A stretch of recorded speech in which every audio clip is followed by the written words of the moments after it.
Scott Grove here. I got a tip for you. If you're dealing with some gnarly veneer, meaning it's real stringy, this is a quarter sawn oak, and cutting it's just a bear because it's so stringy and your blade pulls up little strips.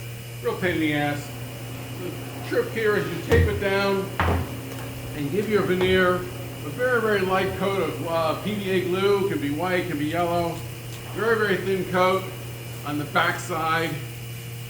What that will do is sort of glue those fibers together, and when it comes time to cutting, it makes all the difference in the world. And this thin coat of glue does not affect gluing down the veneer when you want to do that. Here's my tip of the day to make your veneer cutting a little easier. Thanks. Subscribe, like, share, all the above.